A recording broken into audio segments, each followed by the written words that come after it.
महिला जब इस चीज़ को कैमरा को अपने कंधे पे उठाती हैं, ये अपने आप में बहुत कमाल की चीज़ होती है, एक हिम्मत की बात होती है। शंघाई से शुरुआत की मैंने, फरारी की सवारी, वो भी मैं काफ़ी लकी थी इस मामले में कि मुझे अच्छे लोगों के साथ काम करने का मौका मिला। अगली अनुराग कश्यप की, अनुराग कश्यप भी अपने में एक स्कूल। तो क्या जो आप अर्न करती थी, आप सेल्फ के लिए या फैमिली में भी आप कंट्रीब्यूट करती? काफ़ी इंडिपेंडेंट भी रही मैं। वर्ल्ड सिनेमा जब देखा तो मैंने कहा अरे ऐसी भी फिल्म्स बनती हैं। थैंकफुल हूँ कि जो भी चीज़ें हुई उन्होंने मुझे सोचने पे मजबूर किया। डॉक्टर बनो, इंजीनियर बनो, मैंने भी कोशिश की। इस लाइन ऑफ वर्क में आपको अपना मेंटल पीस बना के रखना और ज़्यादा चैलेंजिंग हो जाता है।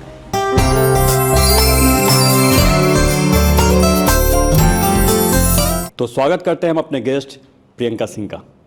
प्रियंका जी, बहुत बहुत स्वागत है आपका हमारे इस पॉडकास्ट पे। Thank you for having me. Priyanka ji, मैं आपसे पहली बातचीत हुई थी टेलीफोनिक, और मैंने जब आपको इनवाइट किया था तो आपने पूछा था वाई मी, मुझे क्यों आप बुला रहे हैं। तो मैंने आपसे यही कहा था कि अपने आप में एक अद्भुत बात है कि एज एन डीओपी एक महिला जब इस चीज़ को कैमरा को अपने कंधे पे उठाती हैं, ये अपने आप में बहुत कमाल की चीज़ होती है, एक हिम्मत की बात होती है। और आजकल वैसे भी हर प्रोफेशन में महिलाएं काफ़ी अच्छा कर रही हैं। तो मुझे एक बहुत बड़ा कॉज ये भी था कि आपको इनवाइट करने का। तो सबसे पहले हम आपके इनिशियल स्टेज, आपके शुरुआती दौर जो थे, आपकी पारिवारिक पृष्ठभूमि, ये सब जानना चाहेंगे। तो आप कहाँ से हैं, आपका फैमिली बैकग्राउंड क्या रहा है, उसके बारे में थोड़ा सा बताएंगे प्रियंका। मेरी पैदाइश और जो भी परवरिश हुई है वो दिल्ली में हुई जी। वहीं से मेरी स्कूलिंग हुई, कॉलेज हुआ, सब कुछ वहाँ पे मैंने जॉब भी किया बिफोर फिल्म लाइन में आने से क्या पहले। जॉब किया था आपने? मैं गूगल में काम करती थी। गूगल में क्या करती थी? गूगल में उनका ऑनलाइन एडवर्टाइजिंग, एडवर्ड्स एक सेक्शन है। और उस टाइम अभी शुरुआत ही हुई थी इंडिया ऑफिसेज की। अच्छा। और तो शुरुआती दौर में मैंने ज्वाइन किया था और मैं थी वहाँ पे करीब 2-2.5 साल। और उसी दौरान मुझे ऐसे ख्याल आते रहते थे कि कुछ करना है, कुछ और करना है। और जॉब भी वहाँ पे भी काफ़ी आइडियाज़ आए क्योंकि काफ़ी फ्रीडम था। आप जिस दिशा में जाना चाहते हैं विद इन ऑर्गेनाइजेशन आप जा सकते हैं। तो उस हिसाब से फिर जब सोचना शुरू किया तो फिर लगने लगा कि थोड़ा जहाँ पे मेरा ज़्यादा झुकाव है शायद वो मुझे करना चाहिए। और मुझे काम करते करते रियलाइज़ हुआ कि सबसे ज़्यादा हम सबका रहता है, हम सब फिल्म्स में इंटरेस्टेड होते हैं बचपन से। मुझे शायद थोड़ा ज़्यादा इंटरेस्ट था और मुझे लगा कि शायद मैं कर सकती हूँ क्योंकि कॉलेज के टाइम में ड्रामेटिक्स और ये सारी। किस कॉलेज से आपने पढ़ाई की है? मेरा दिल्ली में कॉलेज है आत्माराम सनातन। अच्छा अच्छा। तो वहाँ पे ड्रामेटिक सोसाइटी जब मेरे बैच ने ज्वाइन किया था तभी बनी थी। ये कब की बात कर रही हैं आप? ये है 2003, ऐसे 2003 की बात है। और उस टाइम पे ड्रामेटिक सोसाइटी बनी और हम लोग काफ़ी एक्टिवली, काफ़ी ओनरशिप के साथ उसमें पार्टिसिपेट करते थे बिकॉज वो हमारा खुद का क्रिएशन था। हम जो भी कुछ तो प्ले डायरेक्ट वगैरह करती थी या एक्ट करती थी? मैं उस टाइम पे मैं एक्टिंग करती थी। एक्टिंग करती थी। हाँ। कौन कौन सा प्ले एक्ट किया है आपने, किन किस प्ले में? हमारा एक ही प्ले का मुझे नाम याद है, दूसरे का तो वो एक NSD का कंपटीशन था उसमें। अच्छा, भारत रंग महोत्सव जो होता है। हाँ जी। हाँ। अच्छा। तो एक वहाँ पे प्ले था और एक था गधा अच्छा करके। हमारे थिएटर डायरेक्टर थे सतीश कौशिक। हाँ, आई थिंक सतीश कौशिक जी हैं। हाँ, तो उन्होंने प्ले डायरेक्ट कराया था हमारा। और हाँ, तो वहाँ से इंटरेस्ट थोड़ा बढ़ा फिर, क्योंकि स्कूल में ये सब मैंने कुछ नहीं किया था एक्स्ट्रा करिकुलर। क्योंकि स्कूल में वो हर एक फैमिली का होता है कि आप अगर पढ़ने में थोड़े अच्छे हो तो आप साइंस लो, उसके बाद आप डॉक्टर बनो, इंजीनियर बनो। मैंने भी कोशिश की। अच्छा, आप डॉक्टर इंजीनियर, आपका क्या था, डॉक्टर? मतलब मेरा स्कूल में साइंस था, और उसके बाद मैंने प्रिपेयर किया मेडिकल एंट्रेंस एग्ज़ाम और इन सब चीज़ों के लिए, उनमें हुआ नहीं। तो फिर मैंने कॉलेज में लिटरेचर लिया, क्योंकि फिर अचानक उस टाइम मुझे लगा कि अभी साइंस का हो गया अब मेरा, अब मैं और नहीं कर सकती, अब मुझे एकदम अलग कोई चीज़ करनी है। एंड देन तो वो आपका क्या इंटरेस्ट नहीं था, पेरेंट्स के प्रेशर पे आप वो करना चाहती थी, या आपका खुद का था वो? मतलब वो प्रियंका की खुद की क्या जर्नी थी, वो समझना चाहता हूँ। मतलब कि अब प्रियंका क्या चाहती थी? उस वक्त तो मैं भी वही चाहती थी जो पेरेंट्स चाहते थे, क्योंकि उस वक्त मुझे और कुछ पता नहीं था। अच्छा, पता नहीं था। क्योंकि स्कूल में वही है, आप एकेडमिक्स में इतने ज़्यादा इन्वॉल्व हो जाते हो कि वो मार्क्स और उसके अलावा आपको कुछ दिखता नहीं है। और वो जो कंपैरिजन्स होते हैं कि इसके उतने मार्क्स आए, उसके उतने मार्क्स आए, तो आपके दिमाग में वही घूमता रहता है। और मैं शायद इतना ज़्यादा इंडिपेंडेंट सोच नहीं थी मेरी उस टाइम पे कि मैं खुद से ये डिसाइड कर पाऊँ कि मैं साइंस में ठीक थी, मैं मतलब मार्क्स आ जाते थे मेरे, तो मुझे लगता था कि हाँ पढ़ने मतलब का शौक था कि जस्ट मार्क्स पास हो जाए, या घर वाले कुछ बोले ना, वैसे स्टूडेंट थी, या एक था कि नहीं आप पढ़ाकू टाइप की थी आप? बहुत पढ़ाकू नहीं कहूँगी मैं, ऐसा नहीं है कि मैं बहुत ज़्यादा स्टूडियस थी, लेकिन मुझे अच्छा लगता था। ये किसको नहीं अच्छा लगता कि आप पढ़ाई करो और आप अगर किसी भी टॉप पोजीशन पे हो तो आपको अच्छा लगता है दो कि तक, जैसे मैंने कई लोग सेलिब्रिटी से मैंने चलता रहता मैं इंटरव्यू, तो कुछ लोग तो मजबूरी में पढ़ते, उनको पढ़ने का, जैसे किसी ने कहा कि मुझे बिल्कुल पढ़ने का शौक नहीं था, मैं बिल्कुल पढ़ना नहीं चाहती थी, किसी ने बोला, लेकिन पढ़ना मजबूरी थी, क्योंकि आप स्टूडेंट हैं, घर वाले का पैसा लग रहा है, आपको सोसाइटी में लोग आपको नज़र पे रखे हुए हैं, तो आपको पढ़ना ज़रूरी है, इसलिए पढ़ते थे।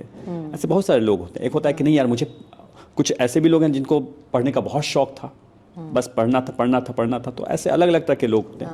तो उस सेंस में मैंने पूछा कि मतलब आप मतलब जो प्रियंका जो थी उसको एक था भाई, एक तो सोसाइटी में नाम रखना है, पेरेंट्स की नज़र है, एक वो, और एक होता है कि नहीं यार, मुझे मुझे अच्छा लगता है पढ़ना, एक मुझे करना है, मुझे एक है अपनी चीज़ें। तो वो दोनों जो डिफरेंसेस होते हैं, क्योंकि आप एक टेक्नीशियन हैं और इतनी बारीकी से चीज़ों को जब कैमरा में आप कैद करती हैं तो इतनी बारीकी से, तो उसी तरह आप अपने शब्दों में बोलिए उस प्रियंका को देखते हुए कि वो प्रियंका क्या थी। अभी तो खैर मेरे लिए थोड़ा सा मुश्किल है, देख पाना। काफ़ी टाइम हो गया है उस दौर को। मैं इतना ज़रूर कहूँगी कि मैं उन लोगों में से तो नहीं थी जिन्हें पढ़ना बिल्कुल पसंद नहीं है, अच्छा। क्योंकि जितनी भी स्टडीज़ हमने की वो खुद से की। स्कूल कौन सा था आपका? मेरा स्कूल था टैगोर इंटरनेशनल, अच्छा, टैगोर। वसंत विहार में। अच्छा। तो जो भी स्टडीज़ थी वो खुद से की, ऐसा नहीं था कि कोई ट्यूशन लगी हुई है और पेरेंट्स पढ़ा रहे हैं। मतलब बचपन से ऐसा ही था, ऑलमोस्ट 6th स्टैंडर्ड से तो मैं खुद से ही पेरेंट्स पढ़ी का थी। बैकग्राउंड क्या रहा, क्या प्रोफेशन में ना, किस मेरे फादर तो गवर्नमेंट जॉब में थे, क्या गवर्नमेंट जॉब में क्या काम? वो रेलवे मेल सर्विस में काम करते थे। अच्छा। और दिल्ली। मेरी मदर, वो ऑल्दो शी वाज ग्रेजुएट, उनके पास बीएड की डिग्री भी थी, बट उन्होंने कभी जॉब नहीं ली, क्योंकि उनको ये था कि उन्हें अपने बच्चों को सही से बड़ा करना है। तो आप लोग कितने भाई बहन हैं? मैं और मेरा एक बड़ा भाई। वो क्या करते हैं आपके बड़े भाई? मेरे बड़े भाई अब तो एक बैंकर है, तो वो उन्होंने अपना एक पाथ डिफाइन कर लिया, और आई थिंक थोड़ा बहुत मैं उनसे भी कहीं ना कहीं पे इंस्पायर्ड थी, क्योंकि वो पढ़ने में काफ़ी अच्छे थे। मुझसे कम मेहनत करनी पड़ती थी उन्हें एक टाइम पे, मुझसे ज़्यादा मार्क्स लाने के लिए। समझा। तो लेकिन ऐसा नहीं कि वो मेहनत नहीं करते थे, उन्होंने मेहनत भी बहुत की एक पॉइंट पे आके। और तो मुझे लगता था कि काफ़ी टाइम तक मुझे लगा, क्योंकि मैं काफ़ी उनके इन्फ्लुएंस में थी। और ऐसा भी होता है कि आपके कंपैरिजन्स भी ड्रॉ होते हैं बिल्कुल, एक ही घर में, तो फिर मुझे लगता था कि हाँ, जो ये हर इनका जगह होते हैं। अगर 2 बच्चे 3 बच्चे हैं तो ये बातें होती हैं कि वो ऐसा कर रहा है, तुम ऐसा क्यों नहीं करती हो या करते हो, तो समझ सकता हूँ। और ऊपर से जो भी था उनकी लाइफ एक तरह से ट्रैक पे जो चलना कहते हैं वैसे चल रही थी। क्योंकि वो अच्छा कर रहे थे तो मुझे लगा कि मैं भी शायद यही पाथ फॉलो करूँगी तो मैं भी अच्छा करूँगी। लेकिन काफ़ी टाइम बाद मुझे ये रियलाइजेशन हुआ कि शायद मेरा आर्टिस्टिक रुझान ज़्यादा है बजाय कि प्योरली ये साइंटिफिक। सबसे पहले आपको कब अनुभव हुआ, कब फील हुआ ये? सबसे ज़्यादा मुझे फील हुआ जब मैंने लिटरेचर पढ़ना शुरू किया कॉलेज में। ग्रेजुएशन जब आप हाँ, जब मैं ग्रेजुएशन कर रही थी और उस टाइम पे मुझे लगा कि बहुत सारी चीज़ें हैं दुनिया के बारे में जो मुझे पता ही नहीं थी, जो कि लिटरेचर पढ़ने से समझ में मैं आते। कहूँगी कि मेरा जो एक दिमाग है वो खुला काफ़ी सारी चीज़ों को लेके।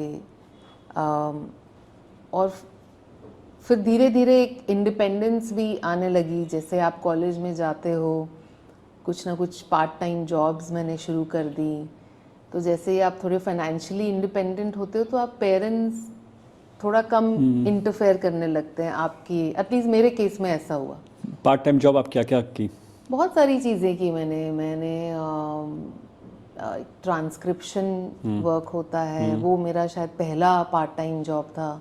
कितने मुझे पैसे याद है मिलते थे? अभी भी। मैं अब पैसे तो खैर मुझे याद नहीं है एग्जैक्टली, बट क्योंकि मुझे कुछ लोग याद दिलाते हैं कि मुझे तो 200 रुपये भी मिले थे, किसी को 500 नहीं हाँ थे। अपनी छोटी छोटी ऐसा ही लोग कुछ था, ऐसा ही कुछ होता था याद उस रखते हैं टाइम लोग, में। इसलिए ऐसे मैंने। होते थे कि आपको कैसेट्स मिलती थी और वो कैसेट्स आपको रिवाइंड कर करके सुन के फिर उनको लिखना होता था। और वो कैसेट्स लेने के लिए मुझे जाना पड़ता था कहीं 6-7 किलोमीटर दूर, फिर वहाँ से मैं लेके आती थी। फिर और मेरी एक कज़न सिस्टर थी, उन्होंने मुझे बताया कि आप ये कर सकते हो, तो उन्होंने मुझे कांटेक्ट दिया और मैं गई। और वो शायद वो मेरा पहला जॉब था।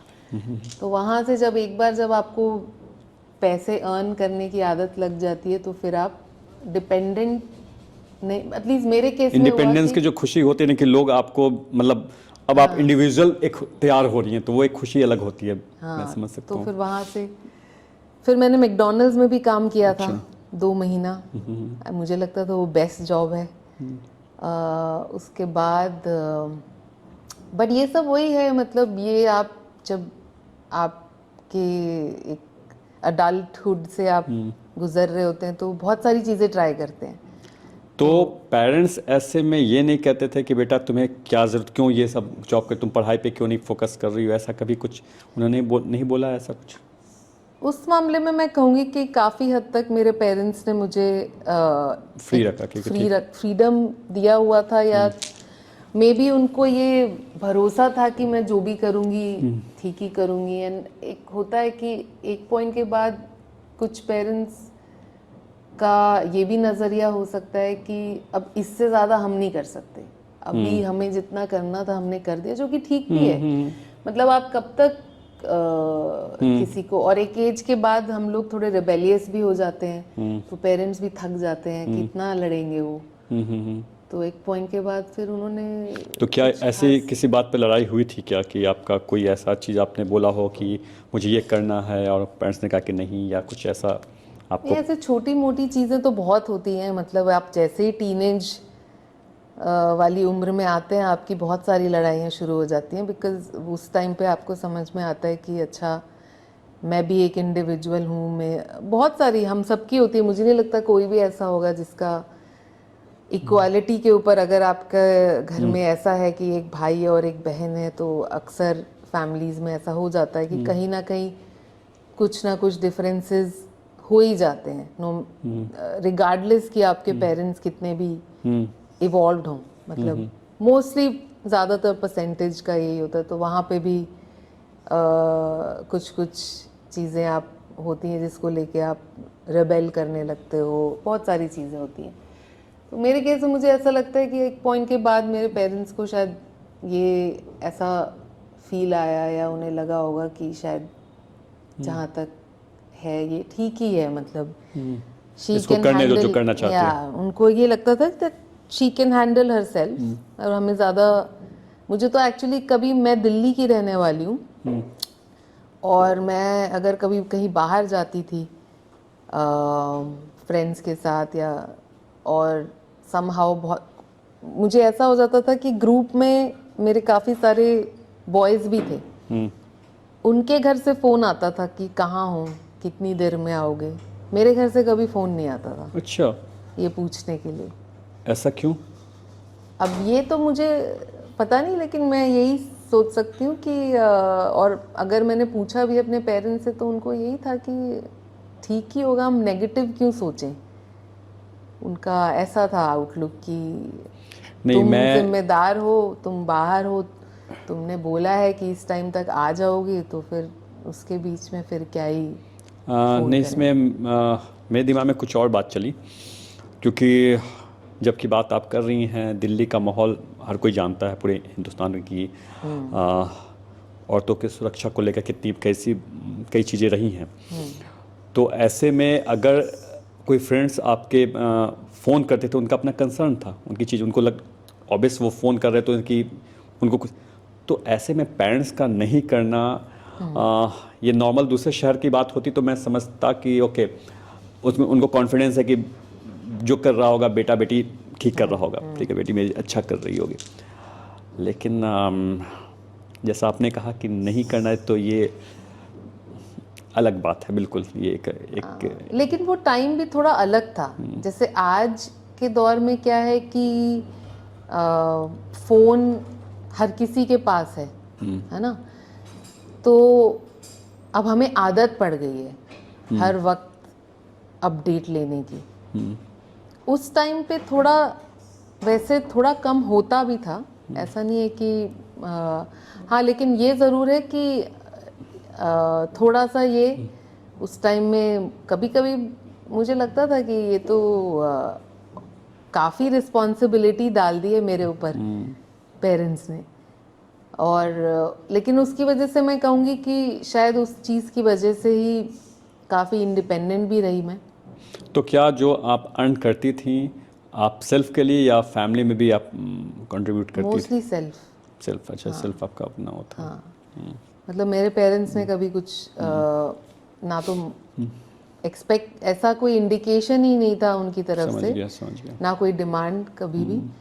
आई थिंक उस मामले में मैं काफ़ी लकी हूँ, बिकॉज आई थिंक मेरे फैमिली सर्कल में और दूर दूर तक आई डोंट थिंक ऐसी इस तरीके की इंडिपेंडेंस किसी भी लड़की को मिली है जिस तरीके की इंडिपेंडेंस मुझे मेरे पेरेंट्स ने एक्सपीरियंस करने दी। तो प्रियंका बेसिकली एक इंट्रोवर्ट हैं या एक्सट्रोवर्ट? आप अपने आप को किस रूप में देखती हैं? आपको फ्रेंड्स, दोस्त, मस्ती, घूमना, एक उस तरह के लोग होते हैं, एक होता है कि घर में आराम से शांत, या कम लोगों से मिलना जुलना, सिर्फ अपने काम से मतलब रखना। आप अपने आप को किस रूप में देखती हैं? आप कैसी, प्रियंका खुद क्या है? मैं हूँ एम्बीवर्ट। समझ गया। मेरा ऐसा कोई फिक्स नहीं है। कभी कभी ऐसा हो जाता है कि मुझे सिर्फ बाहर रहने का मन करता है, और कभी कभी ऐसा होता है कि मुझे सिर्फ जैसी परिस्थितियाँ वैसे हाँ, अनुसार आप ऐसा कर दें। कोई बहुत ज़्यादा एक्सट्रोवर्ट तो मैं नहीं कहूँगी अपने आप को। तो इसलिए मैंने बहुत पहले ये टर्म खोज लिया था कि मैं क्या हूँ। तो मैं अच्छा, आपको लगा था कि कभी कॉस्मिक कनेक्शन बुलाया जाएगा, ये सवाल ना पूछ दे। ये पूछ दिया, हाँ, तो फिर हाँ, पता होना चाहिए कि आप क्या हो। हाँ। जी। तो फिल्म की जो जर्नी है वो कैसे स्टार्ट हुई? आपने ये कब सोचा कि यार मुझे फिल्म में जाना है? ये कब आपके दिमाग में आई पहली बार? वही जब मैं अपनी जॉब कर रही थी गूगल में, सब कुछ अच्छा जा रहा था, जॉब बहुत अच्छी थी, एनवायरनमेंट बहुत अच्छा था काम करने का, लेकिन कहीं कुछ ऐसा लग रहा था कि कुछ एम्प्टीनेस है फिर भी ऐसा लग रहा था कि मैं डायरेक्शनलेस काम कर रही हूँ। मतलब मैं काम कर रही हूँ लेकिन मुझे नहीं पता कि मैं क्यों कर रही हूँ ये काम, अदर देन सैलरी। तो ऐसा कुछ बहुत ज़्यादा मनी माइंडेड मैं कभी रही नहीं, जो कि मुझे लगता है अब मुझे लगता है कि शायद एक थोड़ा सा नेगेटिव है। थोड़ा सा आपको मनी माइंडेड होना चाहिए, बिकॉज हम लोग रह रहे हैं एक कैपिटलिस्ट एनवायरनमेंट में। तो एनीवे, तो उस टाइम मुझे लगा कि नहीं, मुझे थोड़ा सा और अंदर, अपने अंदर झांक के सोचना चाहिए। बिकॉज अभी तक तो क्या था कि एक, चलो पहले स्कूल में ऐसा हुआ कि मार्क्स अच्छे आ रहे हैं तो साइंस ले लिया, फिर उसके बाद कुछ और ट्राई किया, वो नहीं हुआ तो फिर एकदम उसको गिव अप करके फिर लिटरेचर पढ़ना शुरू किया, जो कि अच्छा था। और साथ में मैं अपने ब्रदर का भी देख रही थी करियर पाथ। तो जैसे उन्होंने एमबीए किया तो मुझे लगा शायद मुझे भी एमबीए कर लेना चाहिए। तो आपने की क्या? तो वो भी ट्राई किया। नहीं, मैंने एंट्रेंस दिया उसका, कैट वगैरह का एग्ज़ाम दिया, उसमें नहीं हुआ मेरा। तो क्योंकि वो कोई भी चीज़ मैंने सीरियसली नहीं की, मतलब वो हर चीज़ ऐसा होता था कि मुझे लगता है कि ब्रदर को देखती थी तो आपको लगता था मुझे भी ऐसा कुछ करना चाहिए, वो सोच के आप करती हैं। जी। तो मतलब ऐसा कोई बहुत ज़्यादा इंटरेस्ट नहीं था, लेकिन कर रहे हैं। और मेरे साथ शायद हमेशा से एक चीज़ रही है कि अगर मुझे किसी चीज़ में बहुत ज़्यादा इंटरेस्ट नहीं है तो मैं वो चीज़ नहीं कर सकती। मतलब वो बहुत मेरे लिए डिफ़िकल्ट हो जाता है उस चीज़ को करना। तो उस टाइम मैंने सोचा काफ़ी कि क्या कर सकती हूँ। फिर मैंने इस पॉइंट पे ज़ीरो डाउन किया कि फ़िल्म्स हैं जिसमें मुझे हमेशा से इंटरेस्ट रहा, और कॉलेज में थोड़ा बहुत करने के बाद लगा कि अब तो ये शायद यही है, यही परस्यू करना चाहिए मुझे। तो चूंकि आपने प्ले किया था, जिसमें आपने एक्टिंग की थी, तो एक्टिंग प्रोफेशन क्यों नहीं चुना? Why cinematographer? मतलब ये क्या, मतलब बहुत सारे चीज़ें हैं। चूँकि आपने एक्टिंग पहले की थी, आप एक्टिंग के लिए ट्राई कर सकती थी। आप राइटिंग, डायरेक्टर, सिनेमाटोग्राफर ही क्यों? मतलब इसका स्पेसिफिक क्या, आपको क्या ऐसी चीज़ लगी या क्या कारण आपको लगा? एक्टर क्यों नहीं, उसका तो थोड़ा सा आई थिंक यहाँ पे मेरी मदर का था थोड़ा इन्फ्लुएंस। अच्छा। बिकॉज जब प्ले मैंने किया एक दो बार तो उन्होंने एक प्ले देखा और उन्होंने कहा कि अब मत करना दोबारा।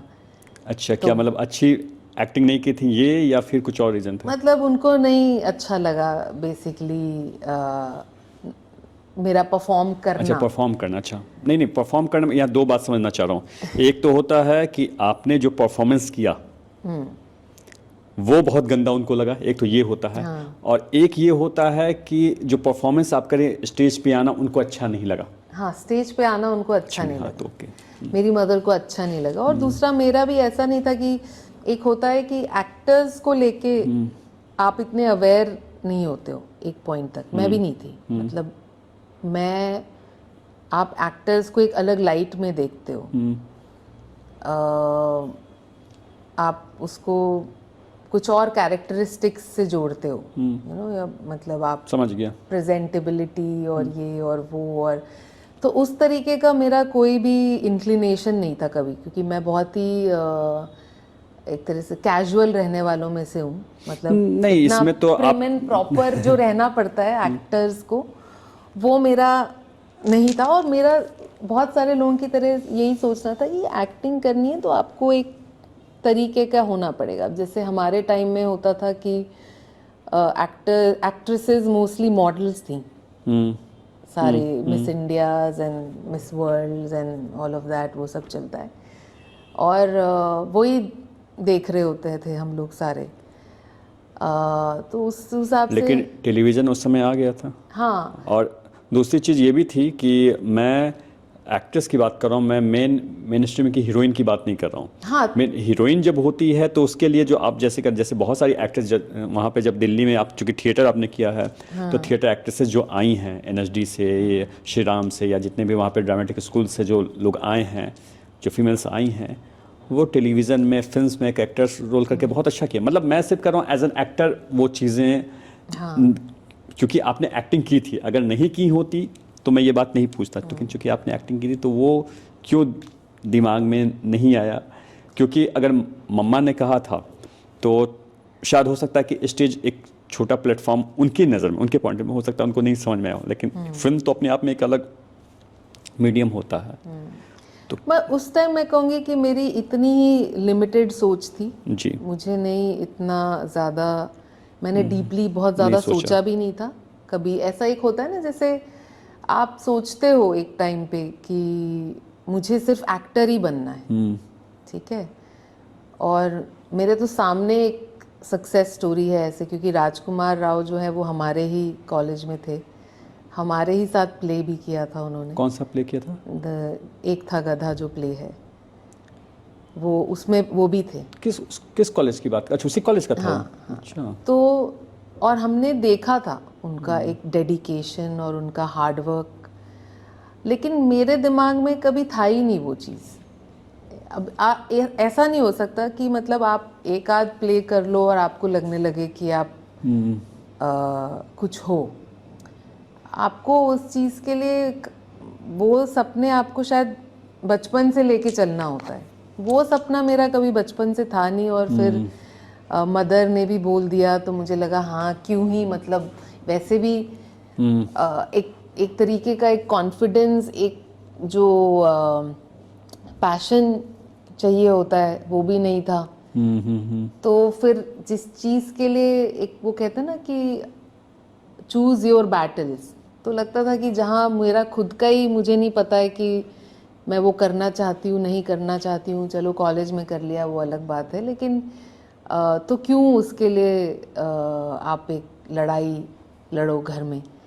तो वो मैंने छोड़ दिया, वो मैंने सोचा ही नहीं उस बारे में। और मुझे लगता है कि मैं शायद एक्टिंग के लिए मुझे लगता है कि आपको एक अलग लेवल का कॉन्फिडेंस भी चाहिए, आपको कॉन्शियस नहीं होना चाहिए एज अ पर्सन।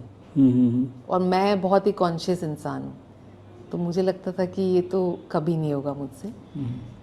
तो वो वहीं ख़त्म हो गई वो कहानी, उसके बारे में मैंने सोचा भी नहीं। ऐसा नहीं कि मेरी मदर ने बोल दिया तो मैं रुक गई। मुझे लगा कि ठीक है, नहीं पसंद है, मुझे भी कोई बहुत ज़्यादा पसंद नहीं है तो ठीक है छोड़ देते हैं। लेकिन जब मैं ये सोच रही थी कि क्योंकि अगर मैं पैशनेट होती एक्टिंग को लेके, तो मैं ऐसा नहीं कि कॉलेज का थिएटर छूट गया तो छोड़ देते थिएटर। थिएटर करने वाले करते रहते हैं, बिल्कुल। वो उनका पैशन है। मतलब राजकुमार ने, जब आप जब बता रही हैं, उस समय श्री राम सेंटर भी कर रहा था। वो मैंने उनको देखा है, वो कॉलेज से सीधा श्री राम सेंटर, फिर कॉलेज भी आना, श्री राम सेंटर का भी प्ले करना, कॉलेज का जो ये ड्रामेटिक्स चल रहा है उसमें भी पार्ट लेना, मतलब वो एक अलग लेवल का डेडिकेशन है।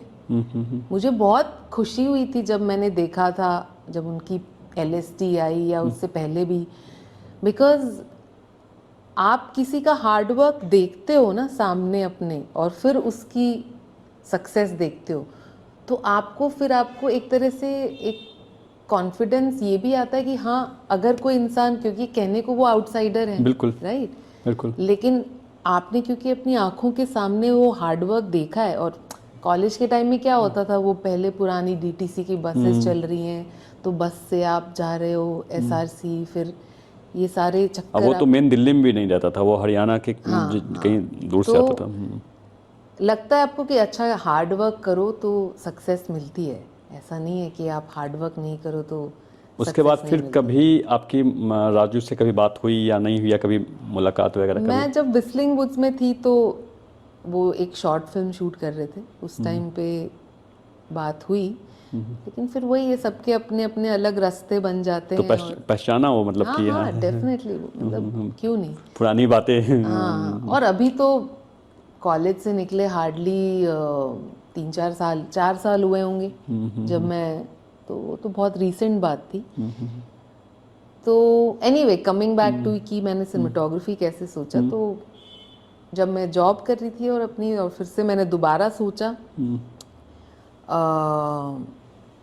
कि मुझे क्या करना है, तो फाइनली मुझे ये एक, वो कहते हैं ना एपिफनी जैसे एक आई डोंट नो उसको भविष्यवाणी तो नहीं कहेंगे, एक आपको ऐसा लगता है, कभी कभी ऐसा लाइफ में होता है कि अचानक से आपको एक क्लैरिटी मिलती है, एटलीस्ट उस टाइम आपको लगता है कि ये बहुत क्लियर है, इसके आगे पीछे कुछ सोचना नहीं है।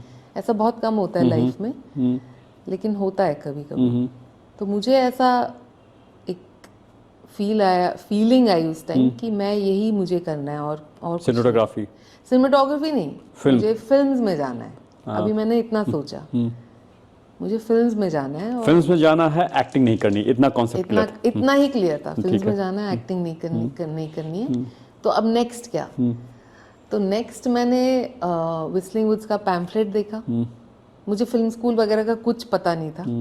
मैंने व्हिस्लिंग वुड्स का पैम्फलेट देखा, उसमें डायरेक्शन देखा और उसमें उनके करिकुलम में। अच्छा, आपको एफटीआई वगैरह के बारे में कुछ नहीं पता था? ना। अच्छा, ओके। एफटीआई के बारे में मुझे सिर्फ इतना इस वजह से पता था क्योंकि राजकुमार राव वहाँ गए थे और कॉलेज का एक कनेक्शन था, तो बस सुनने में आया था कि अच्छा अब वो एफटीआई में, इतना ही पता था इस वजह से। और मुझे एफटीआई के बारे में कुछ पता नहीं था। और नहीं, मेरे एक और कॉलेज के सीनियर थे जो वहाँ पे साउंड डिज़ाइन का कोर्स करने गए। कौन? अतिरेक पांडे। अच्छा, अतिरेक पांडे। तो उन्होंने भी एफटीआई से साउंड डिज़ाइन का कोर्स किया। तो लेकिन मैंने अप्लाई किया एफटीआई में भी, मेरा 1 ईयर वाले प्रोग्राम में हुआ था, जो कि मुझे एडवाइस किया गया कि वो ज्वाइन करके कोई फ़ायदा नहीं है, व्हिस्लिंग वुड्स ज्वाइन कर लो। तो व्हिस्लिंग वुड्स मैंने ज्वाइन किया डायरेक्शन में। ओके। क्योंकि उसके पैम्फलेट में मैंने देखा कि सब कुछ सिखाते हैं डायरेक्शन में। हाँ, ओके। अब इस डायरेक्टर बनने के लिए तो आपको सब कुछ, तो मुझे लगा कि मुझे तो सब कुछ सीखना है, मतलब। तो मैंने वो ज्वाइन किया और पहले 6 मंथ्स में आपका फाउंडेशन सेमेस्टर होता है जिसमें सब कुछ सिखाया जाता है, सारे डिपार्टमेंट्स की स्टडीज़ करते हो आप। उस दौरान मुझे ये रियलाइजेशन हुआ कि मुझे सिनेमेटोग्राफी करनी चाहिए, क्योंकि वो मुझे सबसे ज़्यादा इंटरेस्टिंग लगा जब मैं कर रही थी। उसके बहुत सारे रीजंस हो सकते हैं। कई बार जो चीज़ आप, मैं थोड़ा सा टेक्निकली इंक्लाइन तो थी बिकॉज ऑफ साइंस बैकग्राउंड, सो थोड़ा सा वैसा बेंट ऑफ माइंड रहता था। और मुझे ऐसा लगने लगा कोर्स के दौरान कि, जो कि मुझे एक्टिंग के बारे में भी लगता था और फिर मुझे डायरेक्शन के बारे में भी लगने लगा कि ये 2 चीज़ें जो हैं शायद अंदर से आनी चाहिए।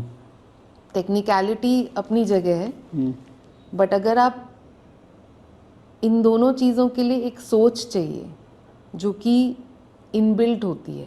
मुझे ऐसा लगता है आप चाहे कितना भी सीख लो, लेकिन आपके अंदर अगर वो इंट्यूशन या सेंसिबिलिटी नहीं है तो आप नहीं कर सकते उस थॉट की। समझ गया। और टेक्निकलिटी मुझे ऐसा लगा कि मैं सिनेमेटोग्राफी में सीख लूँगी, तो मैंने फिर सिनेमेटोग्राफी ज्वाइन किया। और उसके प्रैक्टिकल रीजंस भी थे कि आपको फिर अचानक से ये लगने लगता है कि अच्छा आपको जॉब अपॉर्चुनिटी किस में बेटर है। मतलब कहीं ना कहीं ऐसा हो जाता है कि आप अगर एक फैमिली बैकग्राउंड से आ रहे हो तो आप सिक्योरिटी छोड़ नहीं पाते हो। आप वो जॉब वाली जो फीलिंग्स होती है ना, ये मैं समझ पा रहा हूँ जब क्या बोल, आप उस तरह से प्रैक्टिकली सोचने लगते हो कि अच्छा ओके, अगर मेरे कोर्स की इतनी फीस जा रही है तो शायद मुझे कोई ऐसा कोर्स करना चाहिए जिसमें मुझे जॉब की सर्टेनिटी ज़्यादा हो, तो मैं ये कर लेती हूँ। मेरे दिमाग में ये सवाल भी चल रहा था कि कोर्स फ़ी को लेकर, क्योंकि व्हिस्लिंग वुड इंडिया के महंगे एकेडमी में से है, जो मतलब फिल्म इंस्टीट्यूट में अगर देखा जाए तो। और आपने कोई जितने भी जॉब किए थे वो मतलब इतने पैसे बटोर ली होंगी, संचय कर लूँगी, ऐसा तो आपने नहीं किया था। और घर वाले का भी आपने जैसा बताया था, तो कैसे आपने इस पढ़ाई को कंप्लीट की, कैसे किया आपने? और वो हिम्मत कहाँ से आई इतने पैसे की, या क्या था वो बैकग्राउंड, क्या वो कहानी क्या है? वो बैकग्राउंड की कहानी ये है कि मोस्टली तो फैमिली ने ही सपोर्ट किया, थोड़ा रेजिस्टेंस था। कितनी फ़ी थी उस समय? उस समय मेरे कोर्स की फ़ी थी 12 लाख। 12 लाख, वही मैं कहा कि एक अच्छी खासी फी। हाँ। तो वो तैयार हो गए 12 लाख के लिए? नहीं, कुछ मैंने थोड़ा सा कंट्रीब्यूट किया और उन्होंने ज़्यादा कंट्रीब्यूट किया, लेकिन फिर वो उस टाइम एक ऐसा जुनून था ना सर पे कि मतलब, और जिस तरह से उन्होंने देखा कि मैं इस बार एकदम सर्टन हूँ, क्योंकि उससे पहले क्या है 2-3 चीज़ें ट्राई कर चुकी थी। मेडिकल के लिए प्रिपेयर करना, कैट के लिए प्रिपेयर करना, लिटरेचर पढ़ना, थोड़ा काफ़ी बिखरा हुआ था मामला। तो उन्होंने जब देखा कि अब ये थोड़ा सर्टन लग रही है, मतलब डिसाइडेड लग रही है, और वो नहीं चाहते थे कि मैं लोन लूँ किसी तरीके का। एक वो भी एक मेंटालिटी होती है कि लोन नहीं लेना उस टाइम। अब मुझे लगता है कि शायद वो ज़्यादा सही तरीका होता। कभी पेरेंट्स नहीं निकाल करे या शादी वादी कर लो या नॉर्मली ये सब, ऐसा कभी उन्होंने ऐसा कुछ नहीं बोला? नहीं, अच्छा। ये चीज़ भी उन्होंने ऐसे बहुत ज़्यादा वोकलाइज नहीं की। अंदर से तो डेफिनेटली फील करते होंगे। मतलब विस्लिंग वुड्स के बाद भी जब मैं सिनेमेटोग्राफी में काम करने लगी, शुरुआत मैंने की एज एन असिस्टेंट सिनेमेटोग्राफर। वो दौर मेरा चला 5-6 साल। कौन कौन सी फिल्म की as an assistant? As an assistant मैंने शुरुआत की थी दिबाकर बैनर्जी की शंघाई, जो कि अपने में एक फिल्म स्कूल था मैंने मेरे देखी, लिए। कमाल की फिल्म है बिल्कुल। नहीं, और मेरे लिए काफ़ी एक आई ओपनिंग एक्सपीरियंस था। दिबाकर बैनर्जी बहुत ही प्लान्ड और टैलेंटेड डायरेक्टर हैं। तो कॉलेज से आप निकलते हो तो सीधा अगर आपको कोई एक अपने में एक ऐसे टैलेंटेड इंसान उस फिल्म के मेन डीओपी कौन थे? मेन डीओपी थे एक ग्रीक सिनेमेटोग्राफर है, निकोस आंद्रित्साकीस। ओके, वो थे। तो उनका भी काम करने का तरीका बिल्कुल अलग था। ये तो बहुत, मतलब आपके लिए तो एक लॉटरी जैसी बात हो गई कि आप निकली और सीधे। हाँ, काफ़ी अच्छा एक्सपीरियंस था। मुझे काफ़ी सालों तक मैं उसके इन्फ्लुएंस में रही, उस एक्सपीरियंस के। तो हाँ, शंघाई से शुरुआत की मैंने, और उसके बाद फरारी की सवारी। वो भी मैं काफ़ी लकी थी इस मामले में कि मुझे अच्छे लोगों के साथ काम करने का मौका मिला। वो विनोद चोपड़ा का प्रोडक्शन था। राजेश मापुस्कर डायरेक्टर थे और सुधीर पलसाने डीओपी थे। वो भी काफ़ी जेंटल और अच्छे इंसान। फिर मैंने किया बॉम्बे टॉकीज़ करके शॉर्ट फिल्म्स का एंथोलॉजी, आई थिंक पहला एंथोलॉजी था शायद वो। उसमें भी दिबाकर बैनर्जी की जो फिल्म थी, ओके। उसमें उनकी कौन सी स्टोरी थी उसमें? वो मैंने देखी फिल्म मैंने। हाँ, अभी मुझे उसका टाइटल नहीं याद है, लेकिन उसमें नवाजुद्दीन सिद्दीकी ओके, थे। हाँ समझ गया। स्टार या ऐसे पता नहीं, अभी याद नहीं आ रहा मुझे उसका एग्जैक्ट। देन मैंने ब्योमकेश बख्शी, दिबाकर बैनर्जी की ही फिल्म वो भी है। और मैंने अगली, अनुराग कश्यप की, एक्चुअली ब्योमकेश बख्शी से पहले अगली। अनुराग कश्यप भी अपने में एक स्कूल हैं। तो अगली, उसके बाद ब्योमकेश बख्शी, देन उसके बाद मेरी लास्ट जो फिल्म जिस पे मैंने असिस्ट किया वो थी बागी। अच्छा, ओके। हाँ, और मैंने बीच में एज अ गैफर भी काम किया। तो उसमें एक फॉरेन फिल्म थी, फ्रेंच फिल्म। तो उसमें तो ये फिल्म्स हैं जिसमें मैंने एज एन असिस्टेंट और एज अ गैफर काम किया। तो बेसिकली ऐसा काफ़ी हुआ कि बहुत सारी चीज़ें, क्योंकि मुझे आइडिया ही नहीं था कि कितनी सारी चीज़ें हो सकती हैं। अब जैसे एडवर्टाइजिंग और डॉक्यूमेंट्रीज, ये सब भी बहुत ज़्यादा नॉलेज नहीं थी मुझे। और वर्ल्ड सिनेमा जो कि आपको फिल्म स्कूल में देखने को मिलता है। तो मैं आई थी फिल्म्स में मेन स्ट्रीम बॉलीवुड और हॉलीवुड देख के। और रेसलिंग वुड ने आपको वर्ल्ड सिनेमा से फिर मैं जब फिल्म स्कूल में गई तो मैंने वर्ल्ड सिनेमा जब देखा तो मैंने कहा अरे ऐसी भी फिल्म्स बनती हैं। ऐसे तो मैं सोचती हूँ, बट मुझे पता नहीं था कि ऐसी फिल्म्स भी बन जाती, इस सोच के ऊपर भी फिल्म बन जाती। मतलब मैंने किस्लोव्स्की की फिल्म्स देखी जब, वो तो मेरे फेवरेट डायरेक्टर बन गए उस कौन टाइम। सी मूवी देखी थी उनकी? उनकी मैंने ट्राई कलर तो सबने देखी, उसमें ब्लू मेरी फेवरेट है। और उनकी एक डेकलॉग में एक जो फिल्म थी अबाउट अ फादर और सन, वो फिल्म ने तो मुझे बहुत ज़्यादा हिला दिया था, बिकॉज़ मैंने ऐसा कुछ देखा नहीं था उससे पहले। और देखा था, मतलब मैंने बचपन में ही अंकुर और इस तरीके की फिल्म देखी हिंदी है। श्याम फिल्म, बेनेगल जी अभी बिल्कुल नहीं वो। रहे, उनकी फिल्म का भी काफ़ी एक इन्फ्लुएंस था। लेकिन कहीं पे शायद जो मैंने किस्लोव्स्की की फिल्म में एक्सपीरियंस किया, वो मैंने इससे पहले एक्सपीरियंस नहीं किया था। तो अचानक से एक फिल्म मेकिंग में भी कौन सी दिशा लेनी है, अभी तक तो ये हुआ कि फिल्म मेकिंग की दिशा लेनी है, अब फिल्म मेकिंग में कौन सी दिशा लेनी है वो भी एक सवाल खड़ा हो गया, क्योंकि बिल्कुल, फिर उसके बाद फिल्म स्कूल आपको से कैसी फिल्मों को सिलेक्ट करना है, बिल्कुल। एग्जैक्टली क्योंकि उसके बाद फिर फिल्म स्कूल से निकलते ही मैं काम कर रही हूँ दिबाकर बैनर्जी की फिल्म में, जो कि दिबाकर बैनर्जी, अनुराग कश्यप, इन लोगों ने इंडिपेंडेंट सिनेमा को एक तरह से री इन्वेंट किया था। बिल्कुल।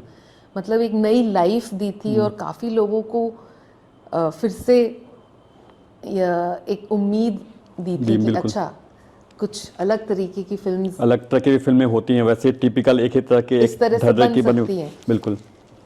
तो उसके बाद फिर और सोच में पड़ गई मैं कि अब समझ में नहीं आ रहा था कि अब कैसी फिल्म्स बनानी है, क्या करना है। धीरे धीरे ये अब जाके रियलाइज़ हुआ, क्योंकि अब फिर जब मैंने इंडिपेंडेंटली काम करना शुरू किया तो समहाउ मुझे डॉक्यूमेंट्री वर्क ज़्यादा मिला। लेकिन प्रियंका, मेरे दिमाग में एक सवाल आया। आप अगर एज एन डायरेक्टर होते हैं तब तो आप अपना राइटर हैं, डायरेक्टर हैं, तो राइटर हैं तो आप एक अपनी थॉट, उस जो आपके जो इन्फ्लुएंस जहाँ से हुए हैं वैसा आप कुछ लिख सकते हैं, या वैसे मान लो आप राइटर नहीं हो, वैसे आप सब्जेक्ट को सेलेक्ट कर सकते हो कि मुझे ऐसी फिल्म बनानी है। लेकिन जब आप एज एन सिनेमाटोग्राफर कर रहे होते हो तो एक तरह से आपके पास एक प्रपोजल आता है और आपको अपनी लाइफ भी चलानी है, क्योंकि ऐसी फिल्में आज भी बॉलीवुड में कम बनती है, ऐसा नहीं है। कमर्शियल फिल्में जो होती है वो आज भी ज़्यादातर फिल्में वैसी बनती है जिसको आप पैरेलल या फिर ऐसी फिल्में बहुत कम बनती है, बहुत कम लोग होते हैं जो, क्योंकि इनफैक्ट स्टार्स तक एक्सेप्ट नहीं करते हैं, उनको भी लगता है कि पता ना मेरा करियर कैसे डगमग हो जाएगा। आप जानते हैं, क्योंकि मैं खुद फिल्म में कर रहा हूँ, आप, हम एक प्रोफेशन की चीज़ को हम समझते हैं, हमसे ये चीज़ अछूती नहीं, हम जानते हैं इस चीज़ों को बेहतर जानते हैं। तो ऐसे में आपका क्या वो होता था कि क्या करना है? वही आई थिंक मेरे लिए, जैसे मैंने कहा, दो चीज़ें हैं। एक तो मैं कोई ऐसा काम नहीं कर सकती जिसमें मेरा इंटरेस्ट नहीं है। करती हूँ, ऐसा नहीं है कि नहीं करती, लेकिन बहुत कम, जितना ज़रूरी है मॉनेटरीली अपने आप को स्टेबल रखने के लिए। क्योंकि मैंने इस लाइन में आके एक और चीज़ जो मुझे रियलाइज़ हुई, काफ़ी समय लगा उसको भी रियलाइज़ करने में, लेकिन वो ये कि ऑफ कोर्स वर्क स्ट्रेस हर जगह होता है, बहुत ज़्यादा होता है। डिपेंड्स ऑन कि आप कौन सी पोजीशन पे हैं, और हर किसी का अलग तरीका होता है स्ट्रेस को हैंडल करने का, और जो भी डिफ़िकल्ट सिचुएशंस हैं। मैंने ये रियलाइज़ किया कि इस लाइन ऑफ वर्क में आपको अपना मेंटल पीस बना के रखना और ज़्यादा चैलेंजिंग हो जाता है। हर जगह चैलेंजिंग है, लेकिन यहाँ थोड़ा ज़्यादा चैलेंजिंग इसलिए भी हो जाता है क्योंकि ये बहुत अनऑर्गेनाइज्ड वर्क सेक्टर है। दूसरा, एक स्टेबिलिटी नहीं है in terms of not only कि आपको एक प्रोजेक्ट के बाद पता नहीं कि आपका अगला प्रोजेक्ट कब शुरू होगा। मोस्ट केसेस में हैं बहुत सारे लकी लोग जिनके प्रोजेक्ट्स लाइंड अप रहते हैं बैक टू बैक, लेकिन बहुत सारे सिनेरियोज में ऐसा होता है कि आपको नहीं पता कि एक प्रोजेक्ट के बाद आपका नेक्स्ट प्रोजेक्ट क्या होगा। दूसरा, अगर आप कोई रेगुलर जॉब कर रहे होते हैं तो मोर और लेस आप सेम लोगों से इंटरेक्ट कर रहे होते हैं, चाहे आप उस जॉब में 1 साल रहो या 10 साल रहो, कुछ एक कांस्टेंट पीपल रहते हैं आपके कांटेक्ट में जिनके साथ आप काम कर रहे हो। इस प्रोफेशन में क्या है कि आपके लोग भी बदलते रहते हैं। तो आपने अभी 2 महीने 3 महीने 4 महीने लगा के एक प्रोजेक्ट किया, उसमें लोगों के साथ आपने अपनी इक्वेशन बनाई, तब तक आपको प्रोजेक्ट चेंज करना है। तो मेरे लिए वो चीज़ थोड़ी सी चैलेंजिंग थी। मतलब मुझे ये रियलाइज़ हुआ कि शायद मुझे बहुत ज़्यादा फास्ट पेस पे जाने की ज़रूरत नहीं है, मुझे उस पेस पे जाना है जो पेस मेरे स्टेट ऑफ माइंड के लिए करेक्ट है। दूसरा, जैसे मैंने पहले बोला था कि मेरा बहुत ज़्यादा मॉनेटरी ऐसा नहीं है कि मुझे बहुत पैसा बनाना है। मतलब ऑफ कोर्स बनाना है, लेकिन ये नहीं है कि मैं मॉनेटरी वे में नहीं सोचती हूँ। मेरा फर्स्ट थॉट ये नहीं होता है। तो इस हिसाब से मैंने डिसाइड किया कि मुझे कौन से प्रोजेक्ट करने हैं और कौन से प्रोजेक्ट नहीं करने हैं। तो क्या ऐसा भी हुआ है क्या कि आपने कुछ फिल्में आपने मना भी की है, ऐसा भी हुआ है क्या? हाँ, मतलब हुआ है। क्यों? उसका मतलब क्या? अगर आप मॉनेटरी अगर नहीं चीज़ों को देखती हैं तो और क्या रीज़न था? सब्जेक्ट हो जाता है, जो टीम है, जिन लोगों के साथ आपको काम करना है, आपको रियलाइज़ होता है कि शायद ये एनवायरनमेंट आपके लिए सही नहीं है, शायद आप इसमें फ्लरिश नहीं कर पाओगे, और शायद कुछ मॉनेटरी गेन के लिए it's not worth it to do that project. तो नहीं, मैं इसलिए समझने के लिए कह रहा हूँ, आपके माइंडसेट को समझना चाह रहा हूँ प्रियंका, कि बहुत सारे कमर्शियल डायरेक्टर्स हैं जो कंटिन्यू फिल्में कर रहे हैं, और ख़ासतौर पे आप स्टार्स की फिल्में देखें तो मैं क्या बोलना चाह रहा हूँ आप समझ लें कि वो एक बिल्कुल अलग तरह के फिल्म्स होते हैं, लेकिन आपको नेम फेम ज़्यादा देते हैं क्योंकि आप एक हिट फिल्म से आपका नाम जो जुड़ा होता है। तो कई बार उस डायरेक्टर्स के पास भी बहुत सारे काम होते हैं, एक कई सीरीज़ कर रहे होते हैं, और कई आपके पास फिल्में आती हैं, और एक फिल्म खत्म होती है तो दूसरे डायरेक्टर्स भी अप्रोच करते हैं क्योंकि वो एक सर्कल ही दूसरा होता है। हाँ।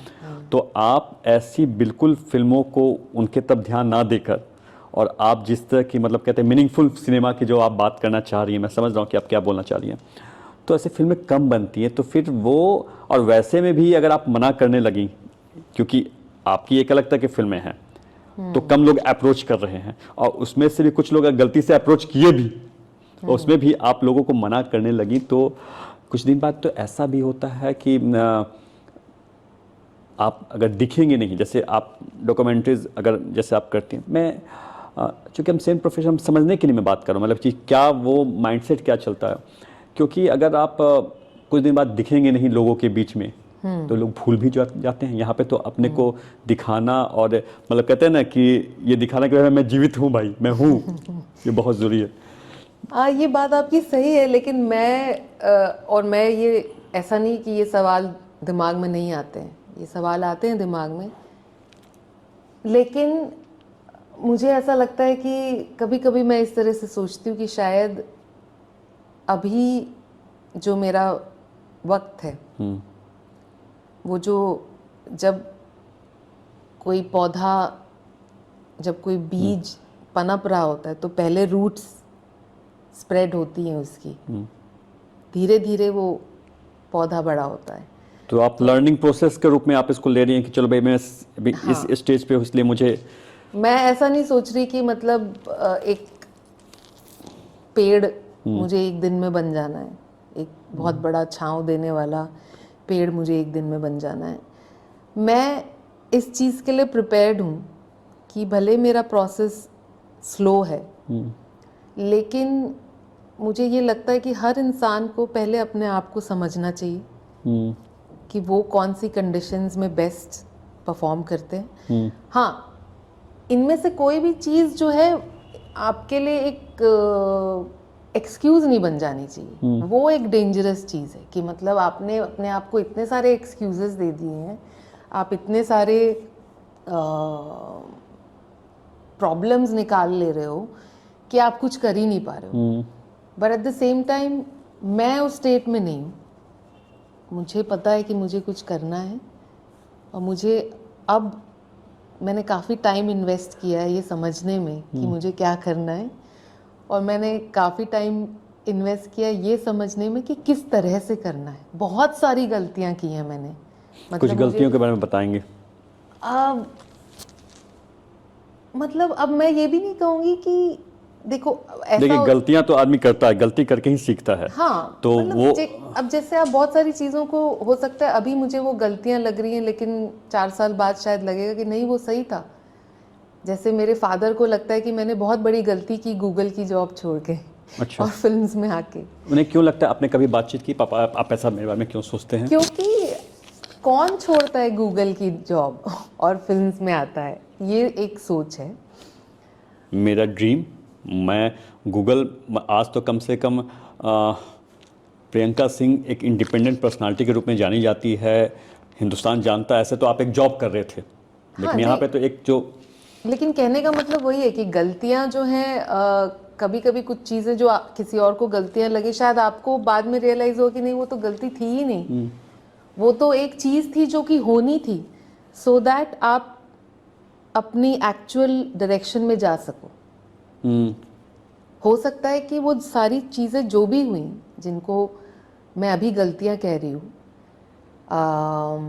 मैं आपकी गलतियों, वो तो आपके पापा मानते हैं। नहीं, मैं खुद की गलतियों के बारे में भी कह रही हूँ। मैं उन गलतियों को इसलिए नहीं ज़्यादा उनके बारे में सोचना चाहती अब, या मैं ये भी नहीं कहूँगी कि मतलब मैं 100% उनको गलतियाँ भी नहीं कहूँगी। वही मैं कुछ एग्जाम्पल के साथ मुझे समझना, वो आप किस बारे में बात कर रहे हैं?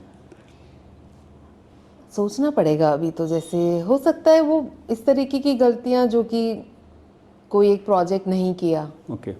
हो सकता है कि आप किसी तरह कोई ऐसा बड़ा प्रोजेक्ट जो बाद में आपको रियलाइज एक पल के लिए लगा हो, जिस यार ये फिल्म कर लेनी चाहिए थी, ऐसा कोई फिल्म जो ऑफर हुई थी? नहीं, ऐसी तो कोई फिल्म नहीं है जो कि मुझे लगता है कि कर लेनी चाहिए थी और नहीं की। बट अदरवाइज इनिशियल डेज का मैं सोच सकती हूँ कि शायद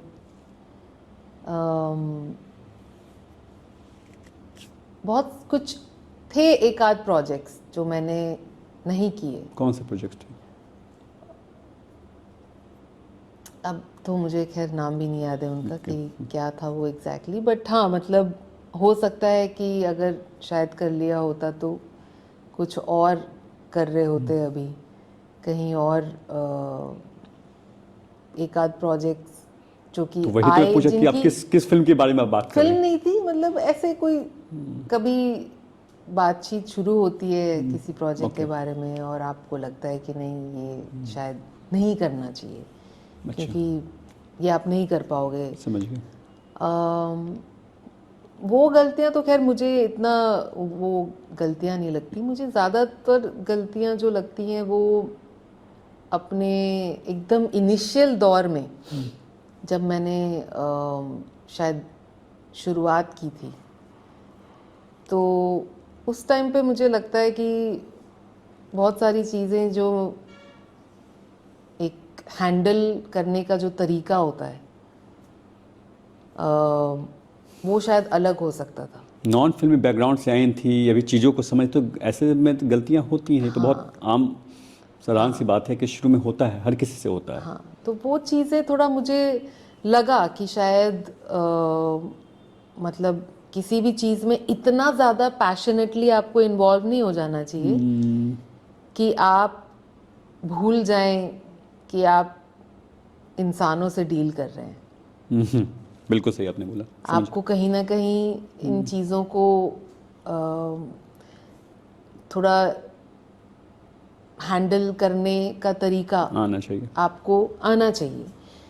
और हो सकता है कि उन चीज़ों में कहीं ना कहीं कोई एक आध छोटी मोटी चीज़ें तो होती रहती हैं, बट मुझे लगता है कि वो मैं उस तरीके की गलतियों की बात करती हूँ। ऐसा कोई बहुत मेजर, जैसे मान लीजिए आप सिर्फ बात कर रहे हैं कोई प्रोजेक्ट ना किया हो, मैं तो बात कर रही हूँ कुछ प्रोजेक्ट्स जो मैंने किए और मुझे लगा कि ये मुझे नहीं करना चाहिए था। मैं आपसे एक फिल्म के बारे में पूछने वाला था, वो आपका फर्स्ट है फैंटेसी। हाँ हाँ हाँ। ये तो कमर्शियल फिल्म थी पूरी तरह से, मतलब कोई वैसी मैं कहीं कोई पिन करके नहीं, मैं जस्ट ऐसे बातचीत में कर रहा हूँ कि वैसे कोई इंटेलेक्चुअल फिल्म नहीं थी, नॉर्मल कमर्शियल फिल्म जैसे होती वैसे। तो आपने वैसी फिल्म की है।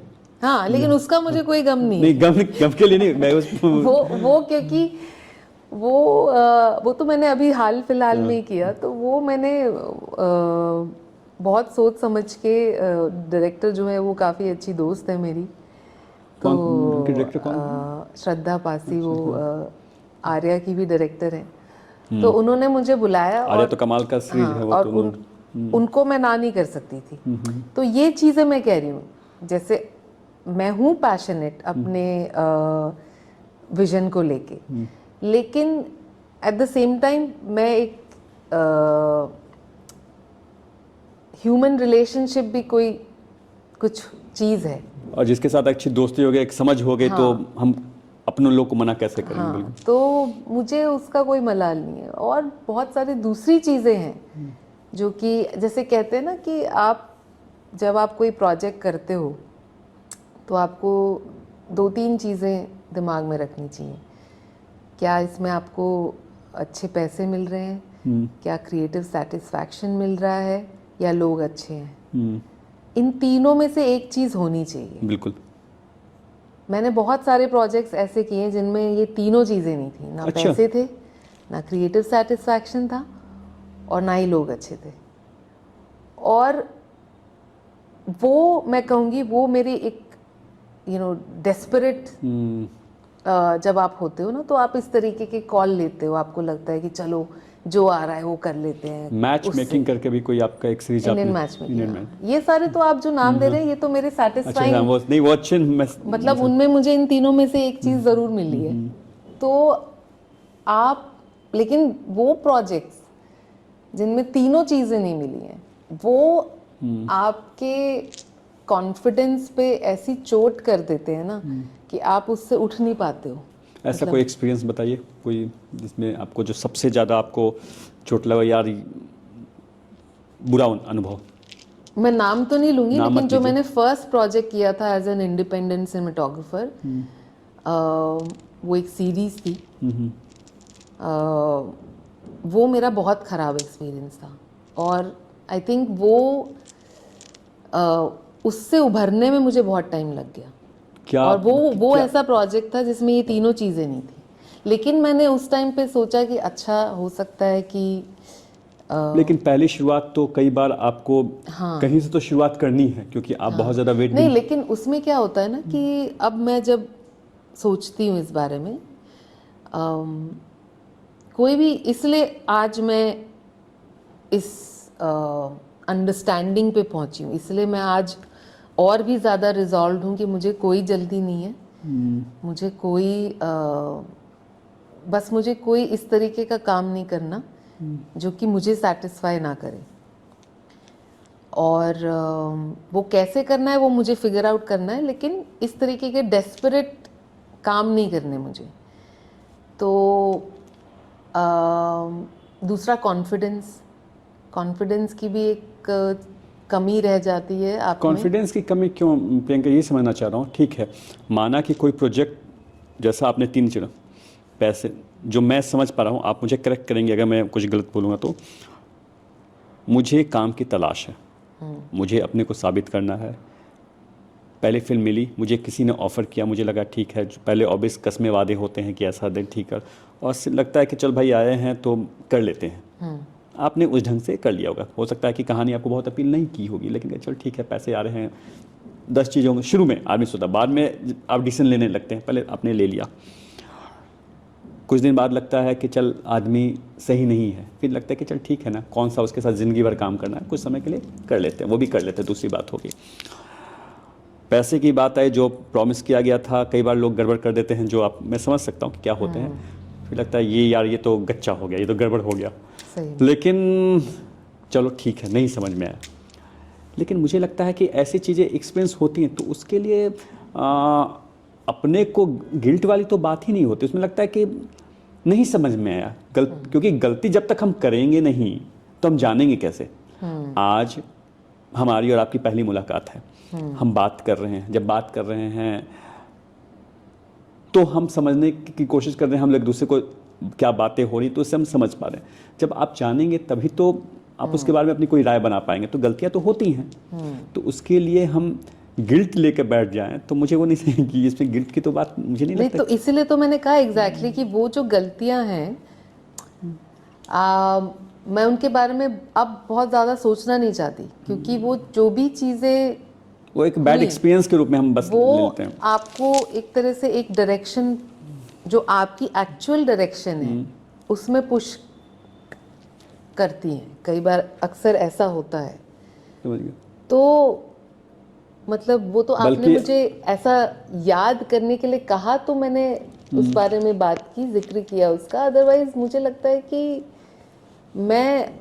अब तो मैं थैंकफुल हूँ कि जो भी चीज़ें हुई उन्होंने मुझे सोचने पे मजबूर किया, और थोड़ा मैंने और अंदर झांकने की ज़रूरत थी मुझे शायद, और समझने की ज़रूरत थी कि अच्छा क्या करना है, कैसे करना है। तो मुझे काफ़ी टाइम मिला इस वजह से।